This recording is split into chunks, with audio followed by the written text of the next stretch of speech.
제목이 보니까 숫자 1로 보는 평생학습 도시 광명이에요. 우리 전담부서에서 만들었는데 이게 무슨 뜻이냐라고 제가 거꾸로 물어봤어요. 최초로 시작한 것, 또 하나밖에 없는 것, 유일한 것, 새롭게 시작한 것, 이렇게 네 가지를 정리한 이 숫자 1, 최초, 처음, 유일 이런 의미로 이번 발표를 하는 것으로 그렇게 하겠습니다. 광명시가 1999년 3월에 대한민국 최초로 평생학습 도시를 선언했습니다. 국가가 2년 후에 평생학습 도시를 지정을 했어요. 근데 우리 광명시는 2년 먼저 최초로 99년에 평생도시 선언을 하고 또 최초로 평생학센터를 설립했어요. 그럼 여기서 여러분들이 무엇을 보셨으면 하냐면 하나 이 관점으로 있습니다. 지역 상황에 맞게 지역적으로 선택한 정책이었습니다. 무슨 얘기냐면 광명시는 그때도 지금도 대학이 없습니다. 고등교육기관이 없었어요. 그리고 실제로 평생교육기관도 거의 전무했어요. 그저 도서관 하나와 종합사회복지관 하나 정도였어요. 그런데 시민들의 평생교육의 욕구는 굉장히 높았어요. 그럼 이것을 어떻게 시 정책에 반영할 거냐 고민하다가 만들어낸 것이 평생학습센터 설립이었어요. 그런데 평생학습센터를 설립해서 하기로 하고 조례를 만들고 시작하는데 이런 고민을 하게 된 거죠.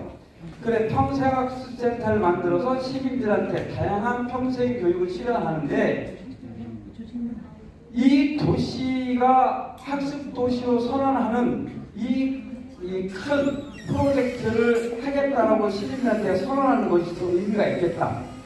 그래서 두 가지 논쟁을 합니다. 첫 번째는 학습도시 선언을 하고 준비를 하자. 두 번째는 한 2년 동안 학습도시로 가기 위한 전략을 다 짜고 선언하자. 이 두 가지 논쟁이 있었는데 첫 번째 논쟁이 이겼어요. 이거 준비하다가 잘못하면 이게 여러 가지 그 자체 부딪히가 있으니 일단 선언하고 최대한 전문가를 모아서 준비하자.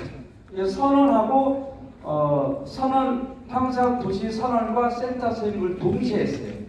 그렇게 해서 우리나라 최고의 전문가들을 한 분 한 분 모셔서 토론하고 포럼을 하면서 도시의 방향을 설정해서 갔습니다. 이것을 본 국가가 교육부가 보고 깜짝 놀랐습니다. 그리고 전국의 평생학습 도시를 연구하는 많은 전문가 교수님들이 광명에 찾아왔어요. 광명시가 이것을 왜 하게 됐습니까? 이렇게 물었죠. 그래서 이것이 전국적으로 확산된 계획이 있습니다. 다시 한번 말씀드리지만 평생교육은 이 광명이라 하고는 지역적인 문제를 철저히 들여다보았더니 이 평생교육기관이 없는 이 상황에서 시민들의 높은 학습의 욕구를 채워주기 위한 센터를 만들자라고 해서 시작했다라고 하는 것을 말씀을 드리고 이 선언문은 그 당시에 시가 추진하고자 하는 시적 철학 그 방향을 전체 학습을 다했습니다. 시가 설계한 모든 정책과 방향을 다 공부한 다음에 거기에 맞춰서 선언문을 작성했습니다. 그래서 내용을 보면 이렇게 나옵니다. 평생 배우며 살아갈 수 있는 자랑스러운 도시가 되도록 푸른 녹지와 편리한 생활 공간이 함께 있는 환경도시로 지역의 일터에서 삶을 꾸리고 능력을 펼칠 수 있는 경제 자립도시로 우리의 자연과 역사가 함께 숨쉬는 특색 있는 문화도시로 공동예술을 실현하는 철학의 단기도시를 만들어간다. 이게 핵심입니다. 예. 이러한 철학을 가지고 시작했다. 그냥 시작한 것이 아니다. 라고 하는 것을 말씀드립니다. 그리고 나서 약 20년이 지난 후에 아까 20년 전에는 제가 그 당시 평생센터의 사무국장으로 이것을 설계하고 있었습니다. 20년이 지난 후에 제가 광명에 시장이 됐어요. 시장이 돼서 광명시의 평생학습 도시의 현황을 보니까 평생학습에 기득권이 있더라라고 하는 것을 발견하게 됐습니다. 광명시가 평생학 도시 선언하고 평생학습원을 만들어서 지금까지 해왔는데 도대체 여기에 참여하는 사람들이 얼마나 되냐 했더니 늘 오는 사람만 오더라는 거예요. 그리고 우리 사회의 소외된 계층, 취약계층에 대한 평생교육이 매우 부족하다는 것을 깨달았습니다. 그래서 다시 시작합니다. 장애인 평생학습 센터를 설립하고 학습도시 선을 발표합니다. 근데 이때 거꾸로 했어요. 거꾸로. 왜 이제 자신감이 생겼잖아요. 그래서 센터를 먼저 만들어서 인력을 확충해서 장애인 평생센터 사업 시작하고 그리고 그 이후에 많은 관계자들을 모셔서 선언문을 작성해서 시작했습니다. 그 다음에 이제 유의하다라고 되어 있는 것이 광명시민 평생학습 지원금 조례 제정과 지원금 진행입니다. 이게 올해 진행했는데 이것을 처음 하자라고 제안한 것은 2021년이었습니다. 2021년 1월 20일 날 그 당시 평생학습 원장님한테 이거 한번 해봅시다 라고 했는데 3년이 걸렸어요. 의회에 반대 부딪히기도 했었고 시민 합의를 모았는데 상당한 시간이 걸렸습니다. 그래서 올해 3월에 광명시민 평생학습 지원금 조례를 지방자치단 최초로 만들고 50세에 도달하는 광명 시민한테 30만의 교육수당을 지원합니다. 아까 말씀드렸던 것처럼 이제 세상이 빠르게 변화하고 디지털 전환 시대로 바뀌어가고 있는데 이 변화의 시대에 빠르게 적응하는 사회로 가지고 가야 되는데 실제로 다양한 사람들이 학습할 수 있는 기회를 만들어야 되겠다. 그래서 모든 시민들한테 기본 소득 개념으로 평생학습 수당을 하자라고 했는데 25세 이상으로 하려고 하다 보니 예산이 너무 많이 들어가요. 그래서 조사해 보니까 우리나라 은퇴 연령이 50세입니다. 그래서 50세 은퇴하시는 분들에게 다시 인생 이모작을 할 수 있는 작지만 30만의 지원금을 들여서 모든 시민들이 50세의 모든 시민들이 책을 사보든 어디 가서 자격증 공부를 하든 대학을 다시 갈 수 있는 마중 역할을 하든 이런 평생학습 지원금을 실시하는 것으로 저희가 현재 진행을 하고 있습니다. 광명시가 평생학 축제를 오래 했어요. 광명시 평생학 축제는 유명한 연예인이 안 옵니다. 인기 가수가 안 옵니다. 이 평생학습 축제의 기획을 누가 하냐면 평생학습에 참여하는 모든 시민들이 이 평생학 축제를 기획하고 그들이 참여합니다. 그런데 이번 축제를 끝나고 나서 축제에 참여했던 분이 이런 얘기를 합니다. 그동안 나는 내가 계속 어느 부스에 참여해서 이것도 체험하고 저것도 체험해봤는데 올해는 내가 부스를 차려서 오는 사람들에게 체험할 수 있도록 기회를 제공했는데 이것이 더 뿌듯하더라라고 하는 말씀을 하셔요. 그것은 무슨 얘기냐면 기존에 이 부스를 설치해서 많은 시민들이 참여할 수 있는 기회를 특정한 기관 단체들한테만 제공을 했는데 공모를 했어요. 누구든지 모든 시민들은 부스를 설치해서 평생학습과 관련된 모든 시민들이 체험할 수 있도록 하겠다는 많은 분들이 신청했어요. 그러다 보니까 정말 많은 사람들이 그것을 준비하고 체험하고 그래서 이런 축제가 현재 진행되고 있는데 광명시는 2002년도에 지방정부로서 가장 처음 이 평생학습 축제를 개최해서 시민 주도로 인기 있는 연예인 그 한 명도 초대하지 않고서도 많은 시민들한테 사랑받는 축제로 성장해 나가고 있습니다. 광명시가 시민과 함께하는 광명자치대학이 있습니다. 이 자치대학의 프로그램과는 자치분권학과, 마을공동체학과, 기후에너지학과, 사회적 경제학과 이런 과로 구성되었습니다.